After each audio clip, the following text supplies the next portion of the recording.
Blog Talk Radio.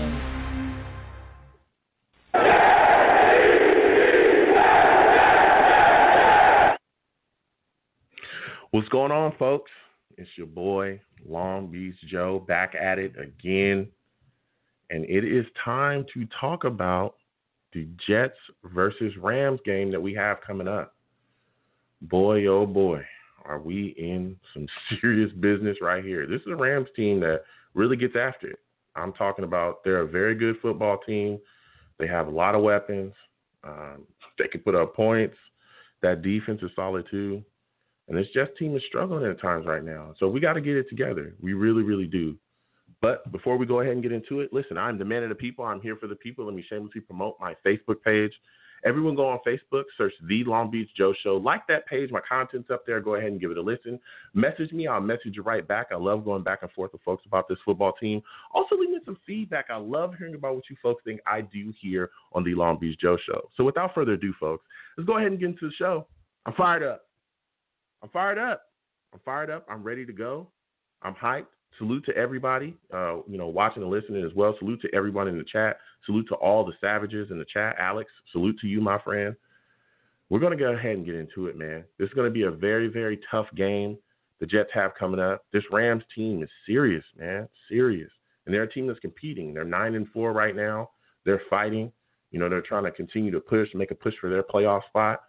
So it's quite a bit to talk about, man, quite a bit to talk about. But before we get into the game, here on the Long Beach Joe Show, everyone knows we're very big on doing whatever we can to help our community, very big on charity, very big on doing whatever we can to help others out. So this year, yet again, we've partnered with the Mark V. Lee Toy Drive, ran by Mark V. Lee. So we're going to have Mark come on, and he's going to talk to us a little bit just about the toy drive and how they're impacting the community. Mark, I want to welcome you to the Long Beach Joe Show. How are you doing today, my friend? Joe, doing great, buddy. Well, like always, thank you for having me, pal. Yeah, absolutely. You know what I'm saying? So it's good to have you on again. Now, I want to start. Can you give my listeners some background on the Mark V. Lee Toy Drive, how you got started, and what you folks do? Yeah, so back in 85, a long time ago, my father, Mark V. Lee Sr., started the Christmas drive. He was a fireman in Jersey City. Just saw a couple of local kids in the neighborhood, and it just grew from there, and it just became a citywide thing. And in 2014, he passed away due to 9/11 related illnesses, and me and my mom took it over from then on. And, the year that he passed, he took care of about a little over 2,000 unfortunate kids in Jersey City.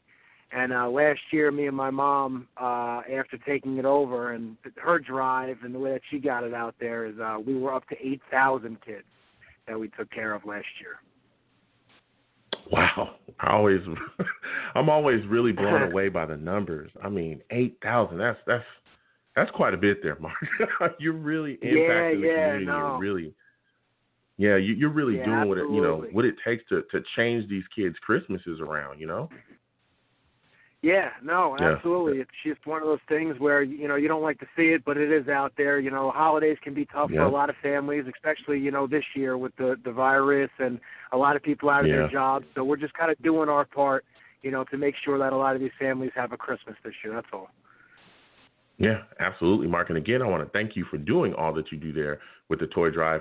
Mark, can you tell us just a little bit about some of the hurdles that you face putting this toy drive together? Because, some people may think that it's easy, or some people think it's, there's a lot of different things going on. What are some of the difficulties that you face when putting everything together? Yeah, so in years past, we kind of had the system that we had where, we do like Boys and Girls Club, we do different schools and different outreach programs and just cater to different areas in the neighborhood, and then the coronavirus hit and everything was shutting down, so a lot of these indoor facilities and schools and a lot of different things were closed.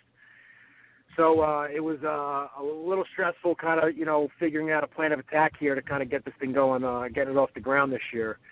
We linked up with Toys for Tots and a company, donateatoy.org, to kind of go virtual. And I sent those links out on my Facebook page and Instagram, and the response has been unbelievable. And what they did was, once you donate a toy off those websites, Toys for Tots actually matched that 1-for-1. And I'm telling you, it's been unbelievable. You know, we received a ton of generous donations from everybody, and I know you guys helped a lot, and I can't thank you enough, Joe, for your support. And the Jet fan base, man, you guys are really reaching out, man. These guys from all over the country, coming in, and I see the names and I see the locations of where they're coming from, and I really appreciate it. But it's been tough. It's not easy, kind of taking what you know and then trying to make it happen a whole, totally different way. So we just kind of set up in different areas all through Jersey City, kind of like a grab-and-go style, and had the families come down, and we've been blessed with the weather. We did get hit the other day with the snow, but luckily it wasn't over the weekend here. So we just wrapped up a little while ago our drive that we had today. We have our last one tomorrow at the Mary Bethune Center in Jersey City. So if anybody's in the area and wants to come down, drop off a toy, or just come and hang out, man, and watch these kids grab a toy and light up. It's I'm telling you, it's something that makes you feel good, just making sure that these kids get a Christmas, man. It really is something. Exactly, and that's what it's all about. And again, Mark, I want to thank you for everything that you folks are doing. You're talking about, all the challenges that you face there. And, a lot of people are just looking at this situation like, man, these kids, again, would probably not have a Christmas, especially like you said, with all the other things going on with the Ro-Ro and everything that we have floating and going on around right now. A lot of people are really struggling, to figure out where they're going to get their next dollar from. And you folks have, continuously been able to put together something to really give these kids, to really light up their life and light up their faces, like you said, when you see these presents. So that's huge. But can you also give my listeners kind of an exact place where they can donate? Because I know we talked about in the past about them going to Jersey City Fire Department, dropping off toys. Can they still do that? What can they do, and how can they get involved? Can they volunteer their time as well? Yeah, absolutely. So, like I said, you want to volunteer your time tomorrow in the Jersey City area at the Mary Bethune Center on MLK. We're going to be out there from 9 o'clock in the morning till about 1 o'clock in the afternoon. If you wanted to stop in, you're more than welcome to. If you want to donate, you're more than welcome to pick up a toy and drop it off at any firehouse in Jersey City. If you want to send a monetary donation, the address is at our fire headquarters. That's at 365 Marin Boulevard in Jersey City, 07302. All proceeds, and, I'm completely transparent where all this stuff goes. So come on down or donate a toy, like I said, any firehouse. And, I greatly appreciate it. I really do. Because without, you guys and the support from the community, we wouldn't be able to make this thing happen. Yeah, and like I said, here on the Long Beach Joe Show, we'll continue to support you as well, Mark. Everyone listening, everyone watching as well, because I live stream during my radio show. Listen, you go to any of my social media too, the link is plastered there too. You can click on it really easy. Go ahead, place your donations as well. I also put Mark's social media there too, so you can contact him directly as well, and talk about things you may want to send, or any way that you can help too, so you can get involved there. But Mark, with that put to the side, we're both Jets fans, sadly. Joe, my heart. Sadly, we both are. My heart, Joe, my heart. I can't do it anymore, buddy. Dude, it's so tough. I want to talk to you about these Jets. I don't want to talk to you about these Jets, but I want to talk to you about these Jets. Oh, my God. Mark, tell me what was going through your mind when you heard Adam Gase said that he's failed Jets ownership. What were your thoughts about that? I mean, no crap. No crap you failed the ownership. No crap that you failed Sam Darnold. No crap that you failed this Jets team. What? You haven't done anything. And finally now it's starting to come out, I think, a little bit, because he's starting to take accountability, because I think he realizes that he's not going to be here in the next 3 games. Yeah. All season long he's kind of giving you roundabout answers, and he's putting blame in different directions and stuff. And, now he realizes, like, he's on his way out the door. So, you know what? Let me start being accountable here now that we only got 3 games left. Yeah. It's hard to respect that guy, to be honest with you. Man, I never wanted him hired. Go ahead. you never want to see anybody fired. You know what I mean? People that have families and stuff like that. Like, you never want to see that aspect of it. You know what I mean? But that's the name of the game. Yeah. And, it is what it is. And like I said, if he was man enough to admit all season long to take the blame as the head coach of this football team, I would have gave him a little bit more respect. But at the end of the day, he deflected and he said Sam and he put all on other people, everyone except himself. Yeah. And now with only a few games left, because he knows that the door is shut, he's now starting to take accountability for some of his actions and some of his mistakes here. And it's just a little too late in my book. Yeah, I'm right there with you. When you look at, another situation, we got these Rams coming up in this situation with, the season continuing. But we getting Mims back this week, man. That's one thing I'm excited about. What are your thoughts about him, and what do you expect out of him in this football game, after coming off of missing a week? Yeah, I believe he had something going on with a family matter as far as why he missed the game, right? So it wasn't injury related. So I expect him to kind of pick up right where he left off. And what he's been doing so far, I love it. I love to see it. The production's there. He's getting separation. He's doing everything that you expect a rookie to do, or what you want to see from a rookie. So I got high expectations for him. And, I know he's going to be, I don't know, maybe you think Ramsey's going to shadow him? I'm not sure or if he's going to be over on Terryman, but I'd like to see how he does if that matchup does come about, because you got one of the best corners in the league in Ramsey on the other side. So if he can get a little separation and make a couple plays here this week, I'll tell you what, man, I'm going to be stoked for the next year or a few years coming up. Yeah. Yeah, and you're right, and that was a great point. Now, I'm going to talk about that as the show continues on as well.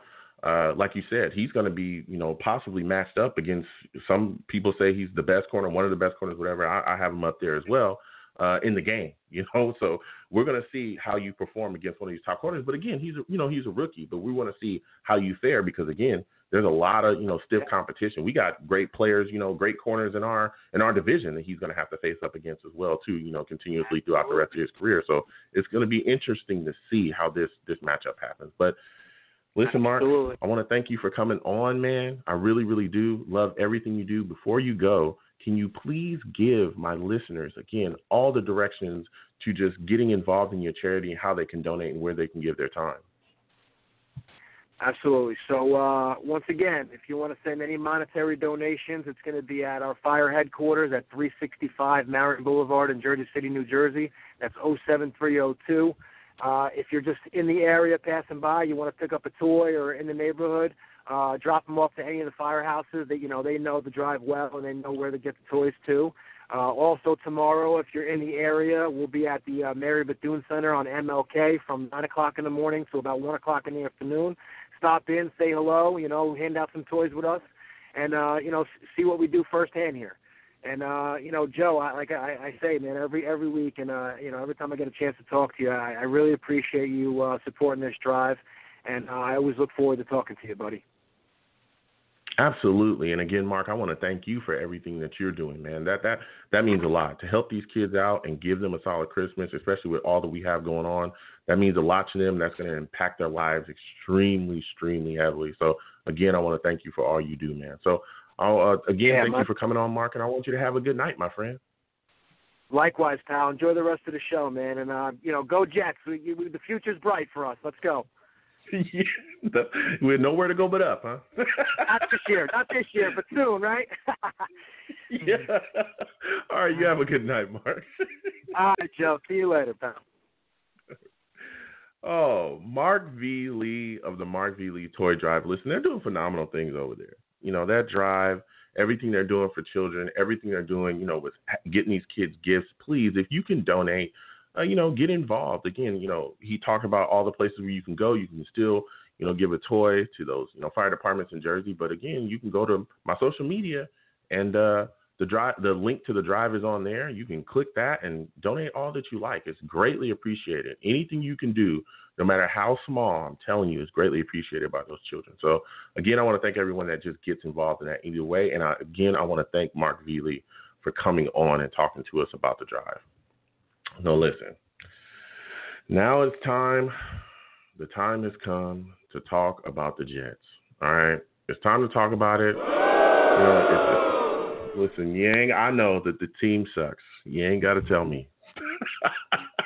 You ain't got to tell me, okay? I know we're in a bad spot right now. People aren't necessarily super positive about this team we got, coming up with the Rams. This is a tough LA team. I mean, they come out and they fire on all cylinders.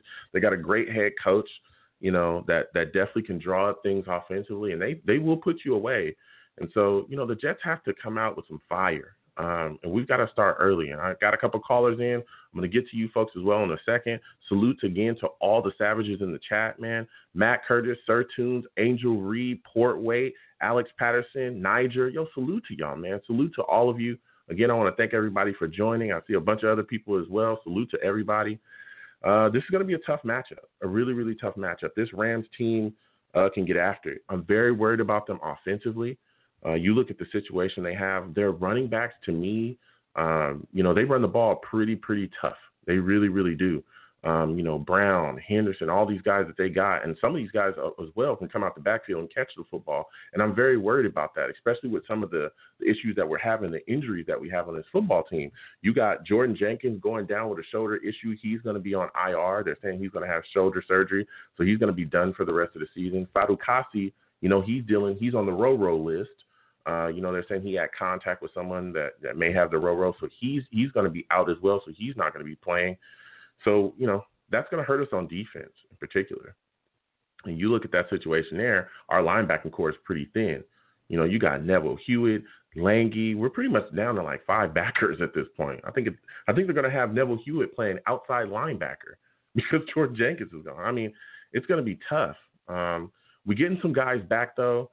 Mims is coming back. Ficken is coming back as well. We'll see what, if that kind of settles our kicking issues. P. Ryan is supposed to be back, but I know that there was a lot of reports kind of up and down whether he would play this week or not. So we'll see what happens with that going forward. But him coming back would be very solid for us if he does play this week. He might give us a boost at running back, but who knows? They might continue to stuff him behind Frank Gore.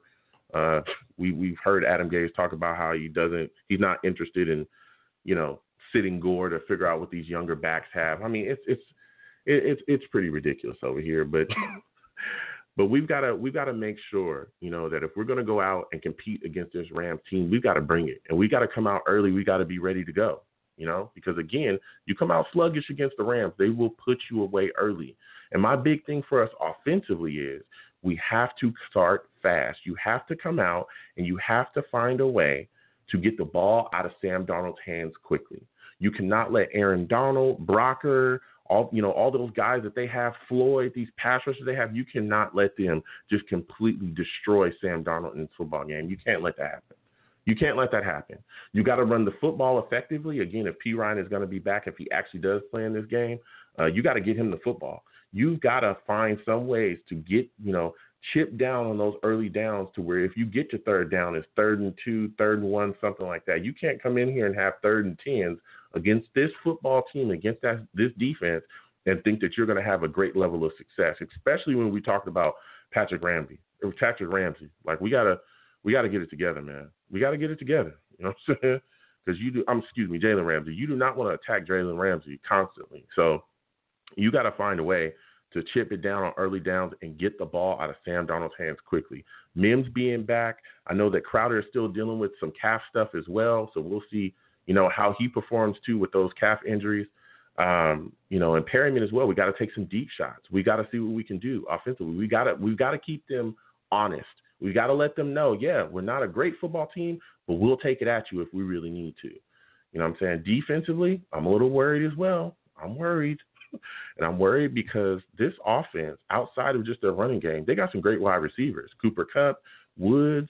I mean, these guys get after it. Like, they're going to test our secondary. And I'm a little worried about our corners. Bless Austin, been very up and down. Hall, who looks like he can, like he has something, but again, he's young, inexperienced. We've seen him get dusted before by solid wide receivers. So we got to see, we've got to see what situations he's going to be put in. and he's going to be tested again for this week. You know what I'm saying? So we're going to see what happens going forward. I don't want us to get too blitz happy. I think we will get cooked out the building if we do that, especially with the situations that we have. But this is going to be quite a test for our secondary. Absolutely, it's going to be a test. Again, you got Farley starting out there at the safety spot along with Marcus May. And another thing that really scares me about the Rams as well, when you talk about Marcus May, you talk about our safeties, even our linebackers being hurt, that tight end position they have, they got some playmakers there too. Higbee's a playmaker. We've seen them, throw the ball to Everett in the class as well. He's a playmaker too. And these are guys that they use quite often in their scheme. So it's not going to be like, oh, this is going to be just Jet specific. No, Sean McVay draws it up, man. So we got to make adjustments in this football game as well for what they're going to do offensively.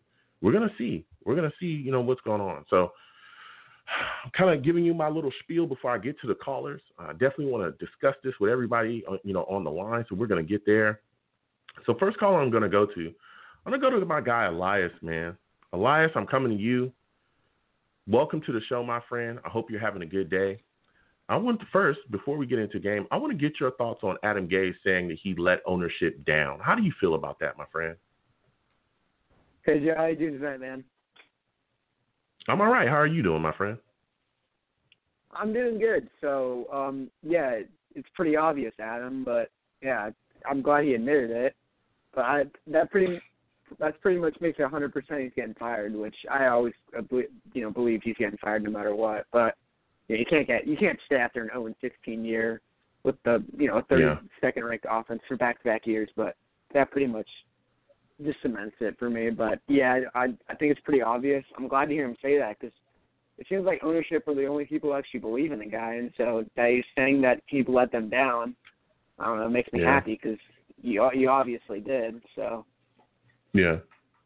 It was. He didn't just let ownership down. He let Sam Darnold. He let everybody down. The offense, the fan base, everything. It was a whole lot of talking, and he does that all the time where he does a lot of talking during the off season where he gets people pumped up for a lot of different stuff, and then we get to, the regular season, and we don't see any of the things that he promised us. I remember he was running that two-back set when we had Ty Montgomery and Bilal Powell here, and he was telling us that he was going to run that during the season. We didn't see any of that stuff. So never happened. It just never happens. But going into this game, because I can go on with Gabe all day, but going into this game, starting with the offense, what are your expectations of Darnold this week? Do you think that the offensive line will protect him enough to give him time to be able to make plays, man? Do you think he'll be able to maybe score a touchdown, 2 touchdowns, something like that? What do you think the stats are looking like for him? Not very good, honestly. He went up against an awful Seattle defense and played like crap, and he's going off a top 5 defense in the Rams. And you got Aaron Donald, which that's going to be, like Donald said, it should be fun, as he said in a press conference. But, I'm not really expecting much. Maybe one touchdown, 1 interception, 2 interceptions. I don't even know, man. But, I don't have high expectations. Mims is coming back, but he's not really because he's getting covered by the best corner in football probably. So, Perryman's inconsistent. I don't think there's been a week he hasn't ended up on the injury report. And I don't know if Crowder's going to play. So, and then your boy Herndon, I don't think he'll be too good. That's kind of it. My boy Herndon. To be honest, I don't expect nothing out of Chris Herndon. Yeah. Well, who does? I don't expect nothing out of Herndon. No, dude. Let's move. Don't get me started on Herndon, because, I remember literally telling people, until he shows us something, don't be trying to sit here and talk about how great this guy's going to be. He's going to be our Travis Kelce. He's done nothing. He came in this year and did absolutely nothing. And I've been, very disappointed with him. But just staying with the offense and everything that you talked about, with Mims and Darnold and the struggle that they may have, don't you think an effective running game will really help us? How effective do you think we'll be able to run the football against the Rams, man? We got some backs that can make some moves. Do you think they'll be utilized correctly? Probably not, because it'll be the Frank Gore show again. And I guarantee you it's going to be like the Cincinnati game all over again, where Gase is running him straight at Aaron Donald this time. That's going to be A-gap dives for days straight at Aaron Donald.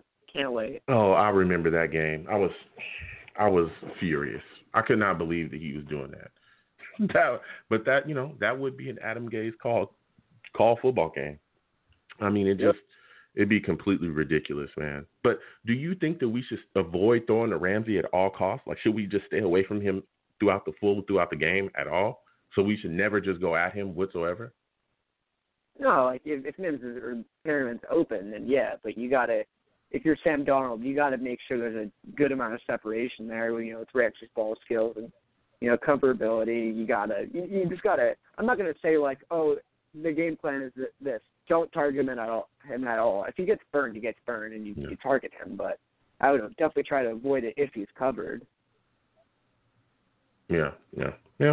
I'm a guy that looks at it like this. I mean, if he's like you said, if he's there and you gotta make the throw, I would definitely go at him from time to time, but I wouldn't make it a habit. He's not a guy that I think you want to continue to throw the footballs in his direction. Yeah, don't force it. But I do think not force it. Go ahead. Don't force it. Like, don't make dumb decisions. Yeah, exactly. And I think that's big. But going to our defense, I'm a bit worried about that as well. When you look at our linebacking core, Jordan Jenkins, he's on IR now. We're down pretty thin at backer. How concerned are you about that going into this football game? Yeah, it won't be too pretty. I remember linebackers, especially inside linebackers, supposed to be our position of strength this year. So seeing how many guys have gone down, opted out, gotten traded, that's pretty wild. But yeah, I like their running game a lot. They kind of run like a RB committee set, which I'm kind of all about nowadays. I think that's a really good way to future the NFL in my opinion. But yeah, it's not going to be pretty. Luckily, and they got two solid tight ends, so it should get interesting, man. I'll say that.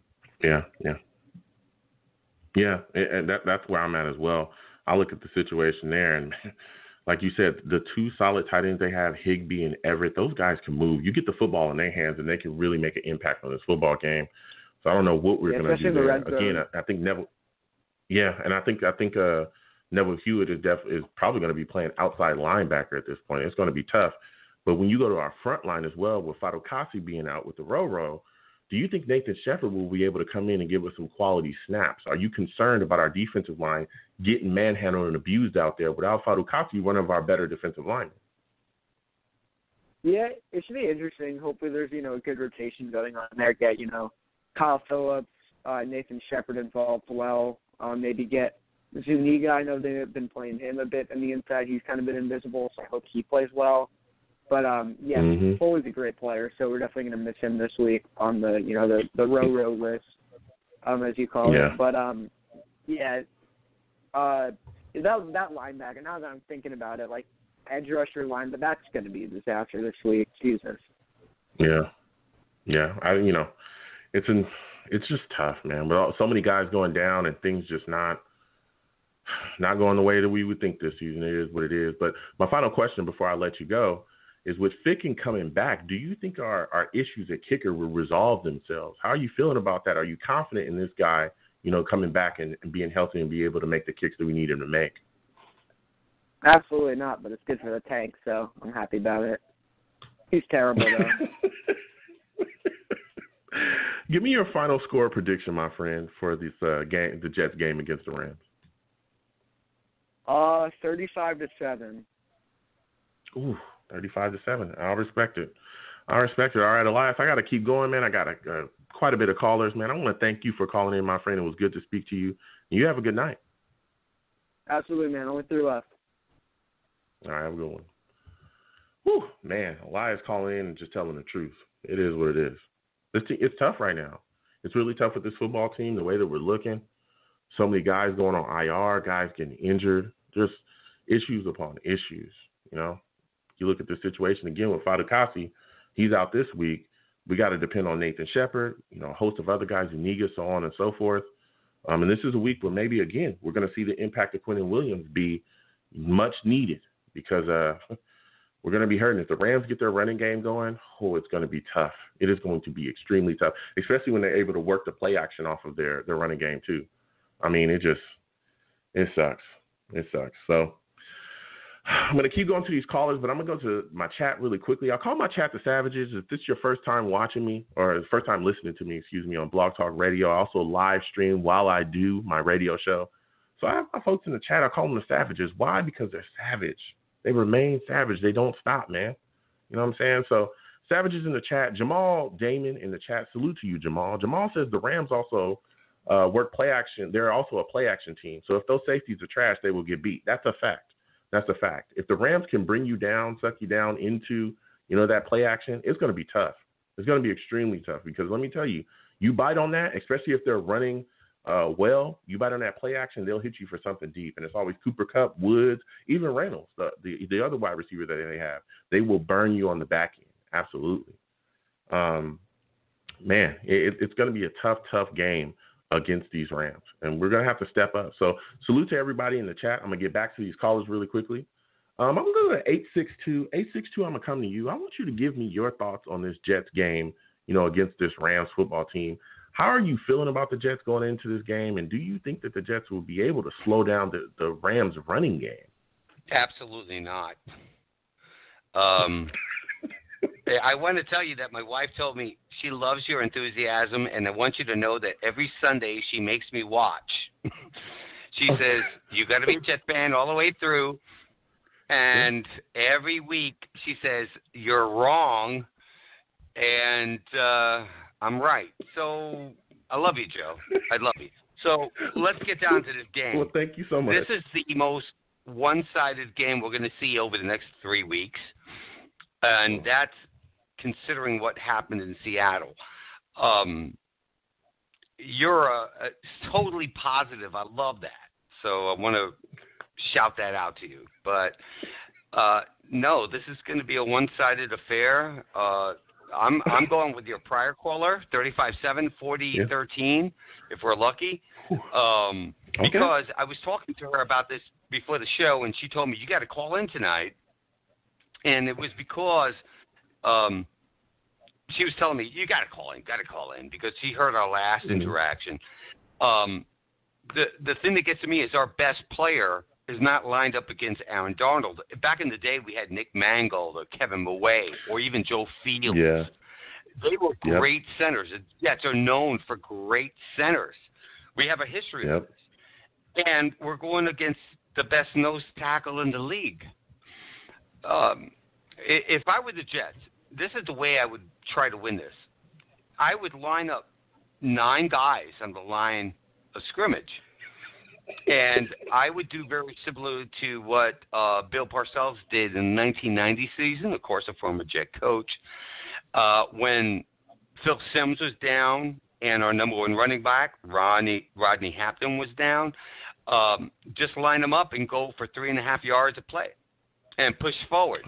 And always push forward behind Becton. And we would go 3.5, 3.5, 3.5, and run the ball like 40 times. That's the only way we're winning this game. Wow. That's the only way. I mean, and first off, I want to thank you, for calling in. And again, I want to thank your wife, very, very, solid woman. I want to thank her, for everything that she said about the show. I truly appreciate it. I really appreciate it. Again, I want to thank her. She's phenomenal. I can tell. Listen, I hear what you're saying.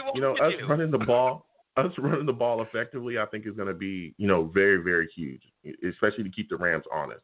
Because again, everyone talks about Aaron Donald, and I get it. He's phenomenal. He's probably, like you said, he's the best nose tackle in the game, right? But they also got Brockers. They also got guys like Floyd. They also got, Young as well. They got guys that can get after it too. So you have to keep them honest. And I think part of what we have to do to keep them honest, we have to show them that if you stack the box, because they will stack the box if we just run the ball all day. If you stack the box against us, we'll be able to make the throws. So I think that we have to work, and again, running the ball effectively is part of it, but working play action in, getting some misdirections, changing things up, especially tempo, I think is very big too. We've got to up the tempo of our offensive game plan. If you got to run a little bit of no huddle just to keep guys in the game a little bit longer, throw them off, do some different things. We saw some success with that, at certain parts of the last season as well, and then they went away from it. I think that will help us. But if we come out and just try to stay stagnant, we're going to get crushed. And I'll agree with you. Well, if we come out and do the basic Adam Gase thing, we'll lose, hands down. I would agree with you. The thing is that we're extremely limited everywhere. So, like, I would line up 9 guys, a running back, not old Frank Gore, And I can't believe that he lines up a 37-year-old running back after we had the best game without Frank Gore, Dude. right? Rushing. We had the best game with two minor players. Remember, we couldn't even use Le'Veon Bell. And you put Denzel Mims. That's it. And you run a very I'm just telling you, I want you to go back to the 1990 season of the Giants, and I want you to watch them after Phil Simms got hurt. People they underestimate the greatness of the 1990 Giants. They won this Super Bowl against some of the greatest teams in the history of football with the backup running back and the backup quarterback. And that's a fact. Yes. And, you know, this team here is like I told you, you know, it's, I don't want to say that word because my wife told me not to curse. Please don't curse on myself. We don't do that. Right, we don't. So it's about knocking somebody down on the floor and knocking their in the dirt. You got what I said? Knocking their in the dirt. Yeah, then you make a couple big plays with Mims, and this game, if the Jets have a chance to win, it would be like 16-13. That's the only way. And with the Rams offense, I'm going to give you this.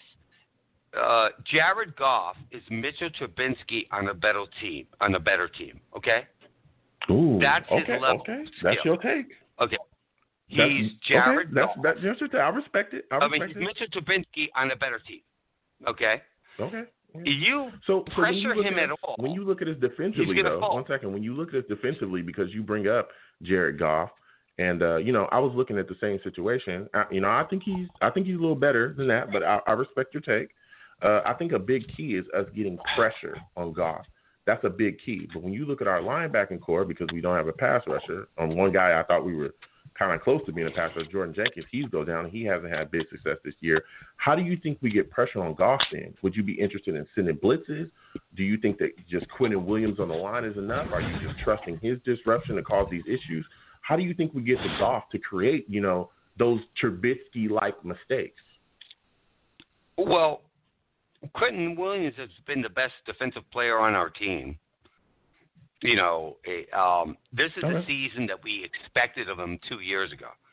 So I'll give him all props. It's like Leonard Williams on the Giants because I'm both a Giants and Jets fan. Don't argue with me about it. So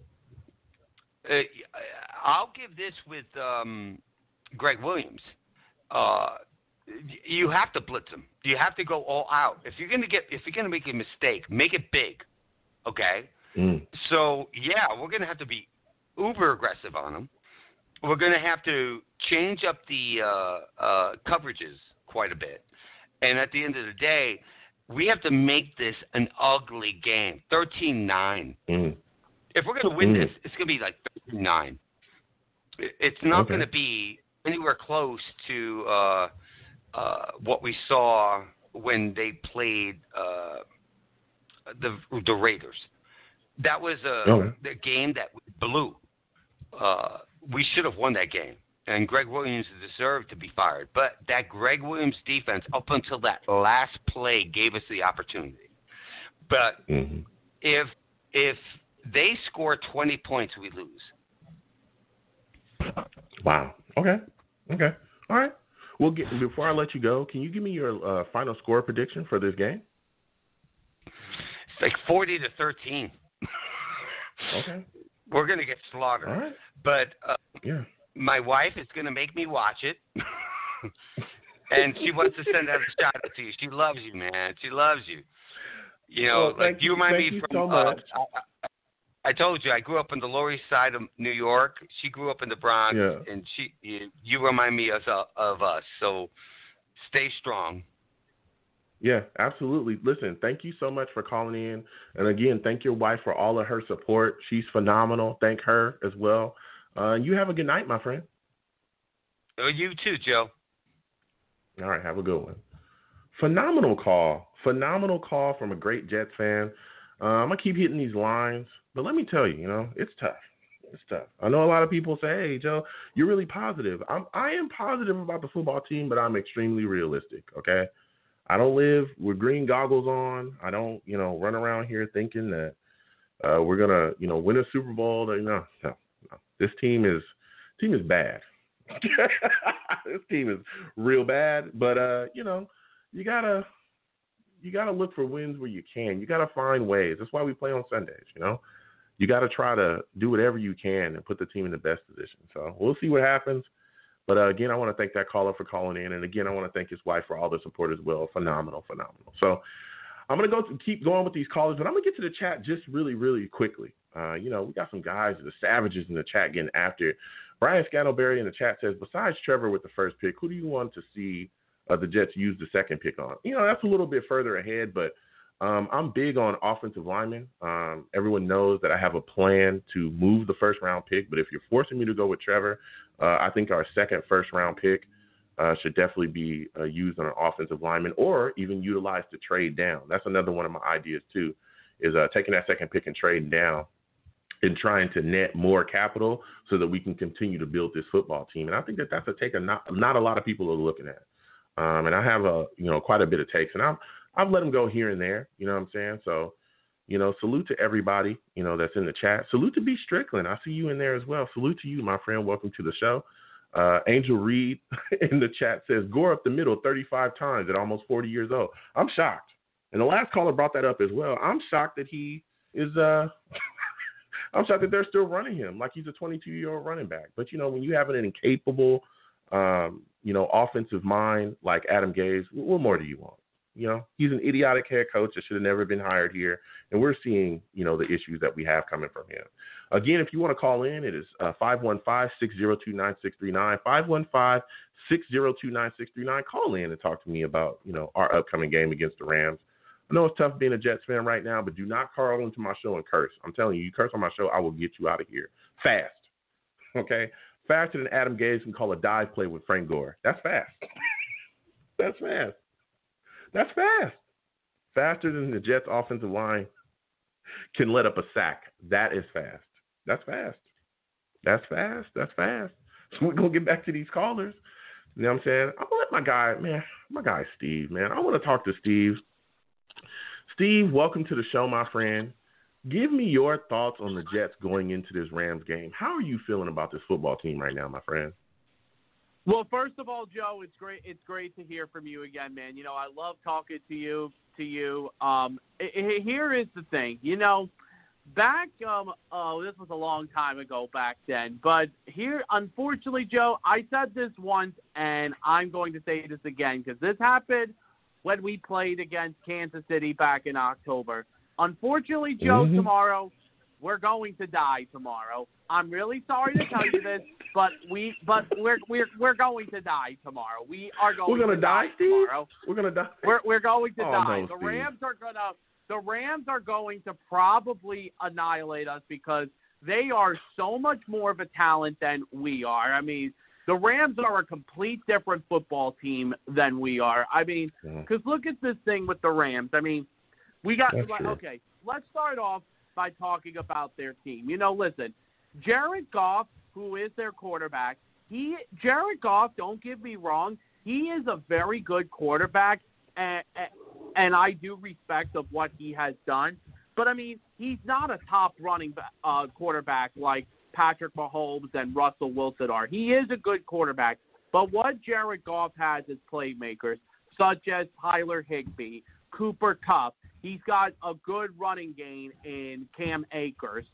I mean, the Rams are a good football team. And ever since Sean McVay got hired to be the Rams head coach, that he has completely turned that team and that franchise around. Like, he is the reason why they are in that situation today. Now, the thing is also, too, is of going into this game against the Rams, too, is also how good their defense is. They have the number one nose tackle in the league in Aaron Donald. And, my God, he is the best defensive player in the league. I mean, Quinn Williams, he's like a mini-me version of Aaron Donald. But no one is Aaron Donald, okay? And then Also on their defensive side of the ball, as you said, Joe, they got very good pass rushers. And, of course, they have that really, really good cornerback who is the most trash-talking cornerback in the league in Jalen Ramsey. I mean, it's just I think this is going to be a long day for the Jets. Yeah. Listen, you're already starting off hot. You're bringing a lot of fire, and I hear you. But do you think that the Jets will be able to run the football effectively against them? I know they got a lot of guys out there, but I think running the football effectively will really be able to even this game out. Do you think we'll be able to do that? Do you think we'll be able to put the ball in the hands of our young running backs and allow them to make plays for us? Well, first of all, maybe that could happen unless Frank Gore runs up the middle. Oh, my God. No, let me just tell you something. Frank Gore Joe, up the middle 40 Joe, times, I'm done. Joe, if Adam Gase does that, Steve, I'm I'm telling you, I'm going to blow a gasket, dude. I'm going to blow a gasket. Oh, no, if Adam Gase runs Frank Gore up the middle 40 times against the Rams, I'm going to blow a gasket. I'm going to lose it. Oh, my God. No, Joe. I'm going to lose it, Steve. Joe, let me just tell you something right now. Listen, lose it. I do like Frank Gore, and I have respect for him of what he does. And I said this before, and I'll say this again. When he does retire, he is going to go into the Hall of Fame when he does retire. But the thing is, Joe, you got to let the younger running backs get more reps, like Ty Johnson and Josh Adams did. The only reasons why they were able to get reps in that game against the Raiders a couple of weeks ago was because remember, Frank Gore ended up leaving the game with a concussion. I mean, listen, that was the only reasons why. And Gore wasn't there. The Jets had their best running game in that game. They ran over 200 yards against that Raiders defense. But the thing is, though, just going back to this game, I think it's going to be a long day for Sam and the offense. And, Joe, before we continue talking about this team, there is something I want to say to you really quickly. Joe, I understand we're not at the off season just yet, but I'm going to let you tell you something right now. Earlier today, I watched the Clemson-Notre Dame game, okay? And what this Trevor Lawrence kid is doing, I am telling you, Joe, if we end up with the number 1 pick, you can't say no to this guy. You can't say no to him. Listen, I know you love Sam, and I love Sam too, but Joe, you can't say no to this guy. I'm sorry, Joe. Can't say no? You can't. You can't say no to Trevor Lawrence. Okay. Listen, so Steve, go ahead, Joe. Go ahead. Listen. I mean, we could talk about different things. I don't want to go too far ahead, but listen, I hear you, and I get a lot of calls. And again, I've had, my take is pretty well known. I make sure everybody understands, my take and how I feel. Look, I get it. He looks very, very good and phenomenal, but I think that we have so many needs, Steve. I think you can say no if the haul is enough to turn your entire franchise around. If you can get 3 first-round picks and, 2 of every single mid-round pick, going forward, I don't know how you just look at that and turn it down, especially with as great as he is, right? He does not play corner, does not play pass rusher. He's not a wide receiver. He doesn't block for himself. These are issues that we have going forward. And again, I think that he is phenomenal. let me make it clear for everybody that listens to me, regardless of where you listen to me from. I do not dislike Trevor Lawrence. I think he's very good.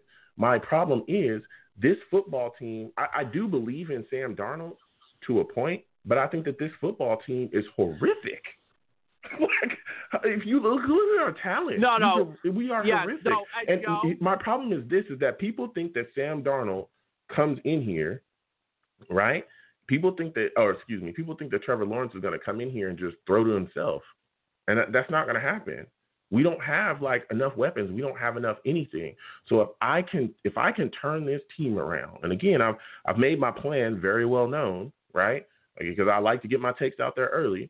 If you target the Bears and they're willing to give you Allen Robinson and 2 first-round picks and a boatload of other picks after that, you solve so many issues that, guess what? You still have enough capital to save yourself if Sam Darnold is not the guy. You can still go get the next guy. Still. Still. Okay. And I understand that he looks phenomenal, but so did Carson Wentz. Carson Wentz looked phenomenal in college. They're benching him. So did Marcus Mariota. I remember he was phenomenal. People said that he was a can't miss. He's going to change your franchise. Where's he at? Winston, the same thing. I heard the same thing about those guys. And I'm not saying that Trevor Lawrence is going to be some gigantic bust, but I am saying, like, everybody's penciling him in like he's going to be, this savior, like he's for sure just going to be a for savior in this league. And I'm telling you, okay, well, look, there's also other options for this football team. We are void of talent. We're void of talent. Void. And if you guys are talking about relying on free agency, I see people in the chat talk about relying on free agency. Let me tell you something. We've tried to do that before. We've tried that in the last however many years. I remember when we drafted Sam Darnold, people said if you draft Sam Darnold, free agents will come here. They did not. As a matter of fact, we got stiffed by more free agents than actually came here. We have notoriously been used by free agents for bargaining chips. We have notoriously been used by free agents to up their stock, and then they go elsewhere. They do not come here. Do I have to remind you guys about players like, Anthony Barr, guys like him? So you have to start looking at other options. I think that Trevor Lawrence is a phenomenal player. But I also think you have to look at other ways to build this football team. Because if you get stuck on him and him alone, especially when the haul that you can net for him to turn your entire franchise around, I don't know how you look away from that. I really don't. Okay. Yes. Okay. Now, Joe, you did make a very good point. But this is what also needs to happen as well. See, the thing is now, I know we're not at the off season just yet because we still have to play this game and 2 more games left of the season. But Joe, go ahead. You didn't open the can. Go ahead. Joe, let me just now say something. This is what also has to happen. I mean, the first move that needs to happen in the off season is Adam Gase being fired. I mean, listen, Adam Gase should have been fired a long time ago. Yeah. And a lot of people said. Now you talking that talk. Go ahead. A lot of people even said that, during the week, when Adam Gase said that, people are saying, okay, now Christopher Johnson has just made that job a lot easier to fire him after the season. I mean, listen, it's just that's going to be the other thing, though. We have to get the right head coach to build the team in the right way. That is the major thing we have to do. Listen.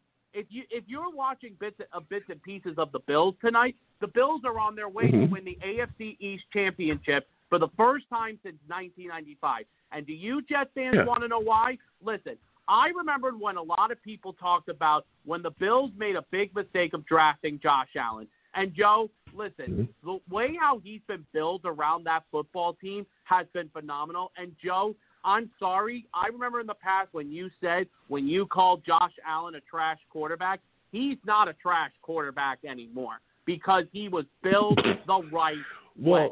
Wait a second. Listen, hold on a second, Steve. I hear you. Let me. I did say those things, and I'm still saying those things. Yeah, I did. I called him a glorified running back. I said he was trash. I absolutely said those things. But I think what people are forgetting is Josh Allen didn't just, and this is what I think Jets fans have issues with, how to build quarterbacks, right?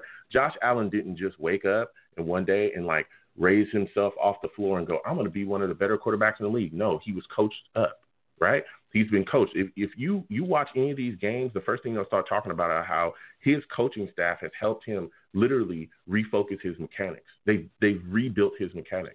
That's why he's getting the ball out faster. You look at his throwing motion from this year versus last year, it's completely different. That's why he's getting the ball out faster. It's the small things like that. We don't have that here. As a matter of fact, Adam Gase and Darryl Loggins literally said they did not want Sam Darnold to get a QB coach because they didn't want another voice in the room. I'm not lying about that. You can look it up. So when you do things like that and you hinder your young quarterback, on top of the fact that they went and got Josh Allen weapons, can you please name a wide receiver that we have as good as Diggs? Hell, do we have a wide receiver as good as John Brown or Cole Beasley? No, we don't have none of that. We don't have a running game. We don't have anything. We don't have an offensive. We don't even have a good offensive coordinator. We have nothing, and that's what I'm telling you. That's why again, I talk about trading that pick because if you look at what the Bills did, they did exactly what we should have done. They built around Allen in his rookie year deal. and they built around him adequately. Those players that they got, that they put together, go look through their drafts. They drafted different guys. I think they drafted a bunch of offensive linemen one year and went and got a bunch of other guys to pair with them. Like, come on. That's why he's good. He's not good because he's out there just doing his own thing. He's good because of all these factors. The coaching is there. They utilize his running skill, right, within the offense. That's why he rushed for that long-ass touchdown he had today, because they're utilizing those things. They're allowing him to do that within the scheme. We're not doing that. Here's what we did. We drafted a quarterback, right, and everybody was hyped about him. We saddled him with the QB killer, right after coming off of Todd Bowles, who was horrific. And then we put him in an offense that he does not fit in, that we all know does not fit his skill set. Anybody that was watching Adam Gase before he got here told you. I told y'all that. I told y'all that this offense is not going to be built for him. He's not going to have success in it. And that's why I never wanted him here. And then we did nothing to truly help him offensively. That's what we did. While the Bills were drafting, signing guys like Diggs, and putting weapons around Josh Allen. That's why Josh Allen is good. I'm not taking anything away from him. He's better than he was before, but there's factors into why he's good. But go ahead, Steve. No, okay. I'll let you go ahead and go before I now, Joe. Go ahead. So, Joe, now, because this is the other thing that also needs to happen. Now, listen, I do have all the trust still in Joe Douglas. Now, I do think Joe Douglas can build this team the right way. Listen, when Joe Douglas became the general manager, after when Mike Maccagnan left, because Mike Maccagnan, as you said, Joe, was another one of the reasons why the Jets are in this mess of a situation, because he didn't honestly know how to draft right. The biggest problem that he had was he didn't know how to draft or pick up offensive linemen in free agency. Because remember, when Maccagnan would pick up offensive linemen in free agency, they were not in their prime anymore, okay? I mean, they were always banged up and hurt. That was the other thing. See, the one thing I do trust in Joe Douglas was that he did get offensive linemen some help. I mean, listen, the offensive line this year has been shaky. I mean, but I think Conor Mcgovern is a good player. I mean, he's been off a little bit at times this year. And listen, he's horrible. Mekhi Becton. He's horrible. Mekhi Becton was. What, you don't like McGovern? No, he's horrible. He's horrible. Like, he's bad. He's bad. Our guards are bad. He's bad, and Fant is bad. They're bad. They're bad. The only one who's been good on this offensive line this year was the player he picked in the first round, which was Mekhi Becton. That's a fact. But then a lot of people are saying, why is Cameron Clark not getting activated? Like, where is Cameron Clark? Where is he? Yeah. I don't understand why. And that's the other thing. Adam Gase I think this is something that has to frustrate Joe Douglas, is that Adam Gase is not letting the players, besides Mekhi Becton and Denzel Mims, is not letting Joe Douglas's draft picks get a chance to play. Adam Gase is not having that, and I think that's something that has to frustrate Joe Douglas. Yeah. Well, I mean, Joe Douglas, that's the problem with us. We can talk about the issues and all the issues that we have, but our ownership is the main issue. The reason is the reporting structure. You got Joe Douglas and Adam Gase reporting on the same footing. Joe Douglas should have the power to go down there and say, listen, Adam, I drafted this guy, and you're going to play him. And let that be that. The coach should report to the GM, and the GM should report to the owner. That is not the way it works here. It's not the way it works, and that's one of the main issues. But, Steve, I got to keep going to these callers. I got quite a bit, man. Before I let you go, give me your final score prediction for the Jets against the Rams. Well, most importantly, Joe, we're going to talk about this more in the offseason, man. Don't worry. I know we got off the topic tonight, but unfortunately, Joe, go ahead, man. The Jets are unfortunately going to go 0-14 after tomorrow as soon as 7 o'clock hits Eastern Standard Time, 4 o'clock your time there because you're out in California. The final score tomorrow, it's going to be, I'm going to go with 30-7 Rams tomorrow. Okay. 30-7 Rams. I respect it, Steve. Listen, Steve, thank you for calling in. It was great to speak with you, my friend. Next time I have a show, I want to hear from you, all right? You have a good night. Nope. No problem, man. Bye-bye. All right, see you. Listen, Steve calling in with the fire. I'm going to get to everybody on the lines. I know my lines is lit up. Anytime that Trevor Lawrence is mention. People definitely want to talk to me, and I love it. I'm going to get to everybody, but please be patient. And, I'm pretty sure I have some new callers as well. If you call into my show, it's great to speak to Jets fans. Hell, it's great to speak to every fan. No matter what matter, everybody's welcome here. Do not call into my show cursing, or I will get you out of here. A couple curse words, you're gone. Especially it depends on how bad it is. You are gone. I will get you out of here faster than Mike Maccagnan can bust out a draft. That's fast. That's a Christian Hackett. All right. Enough with the jokes. Okay. Enough with the jokes. I'm going to go to Val. Again, everybody be patient. I will get everybody on. I thought that was funny, me personally. I thought it was funny. But I'm going to go to Val. My guy, Val. Val, how are you feeling? Yo. How are you doing, first off? And I want to thank you for calling in. Secondly, good, how are you feeling about the Jets going into this Rams game? Hey, man, I'm doing good, man. And how am I feeling about this game? Man, it's about to be a crushing game. Man, this is going to be a hard 2 weeks of us going against Seattle and then now going against the Rams. So we are definitely going to be into a lot of stuff. Man.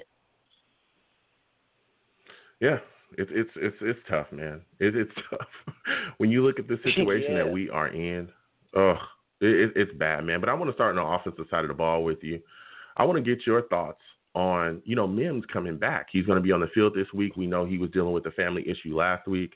How are you feeling about that? And what are your expectations of him in this football game? Because, he may be matched up against Ramsey.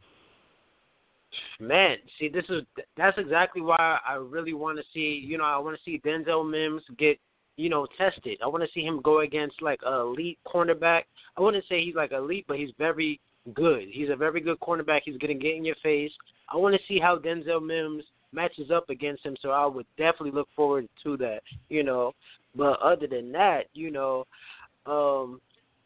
I don't know if he's going to get the ball because who's the play caller, As soon as he gets a couple of shine and then, we just go away from him. So I really don't know, but I really want to see how Denzel Mims is going to be. Yeah. I'm interested in seeing what's going on there as well because, like you said, he's gonna be facing one of the best corners in the game.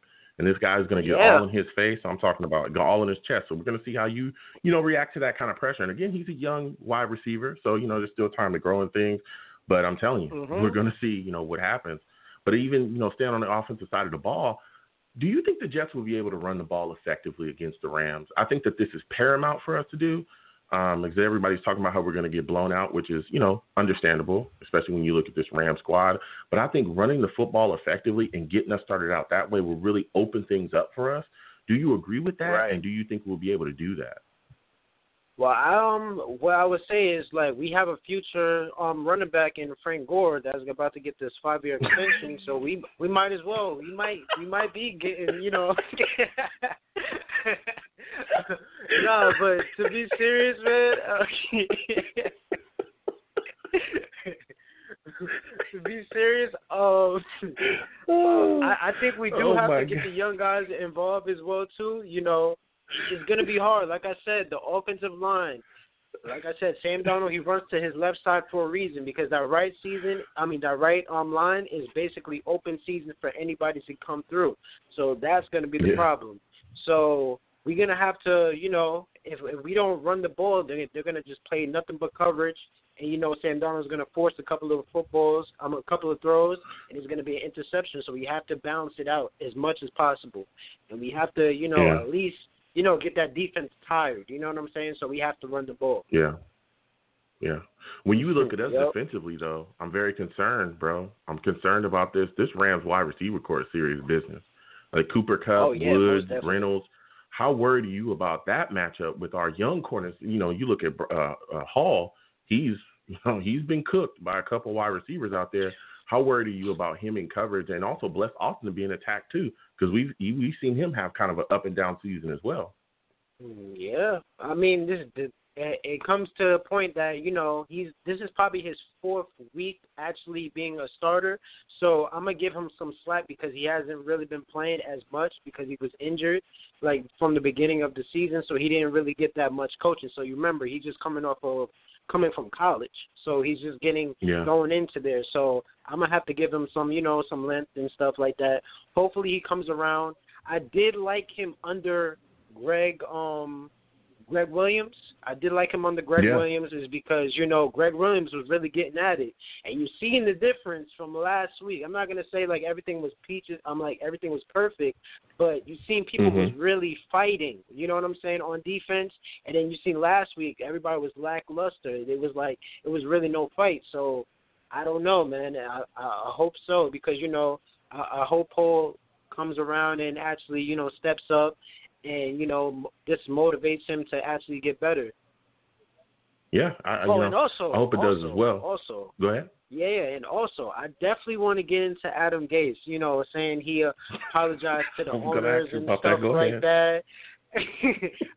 Yeah, so when are we going to get we're going to get our apology next week. So Sam Darnold was last week. Owners is this week, and then so the fans are going to get an apology next week because we definitely need it. Man. I mean, you gave us 2 years of terrible football. You got to apologize for us. You got to apologize for you getting interviewed and trying to reach out to the Jets and saying that you're going to turn this franchise around when he was lying to us the whole time. So, yeah, we definitely need an apology because we've been getting tortured ever since he's been a head coach.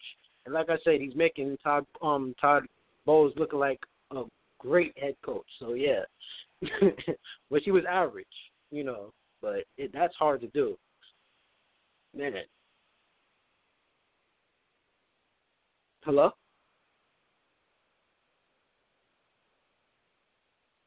I can't even hear.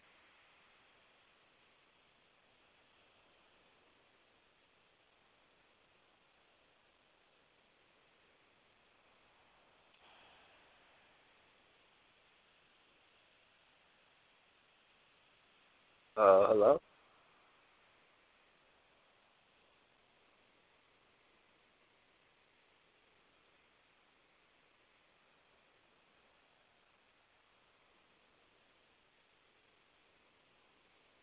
I apologize, folks. Something is going on with my system here. 1 second. I'm going to continue to try to fix it. Just 1 second, folks. Hold on.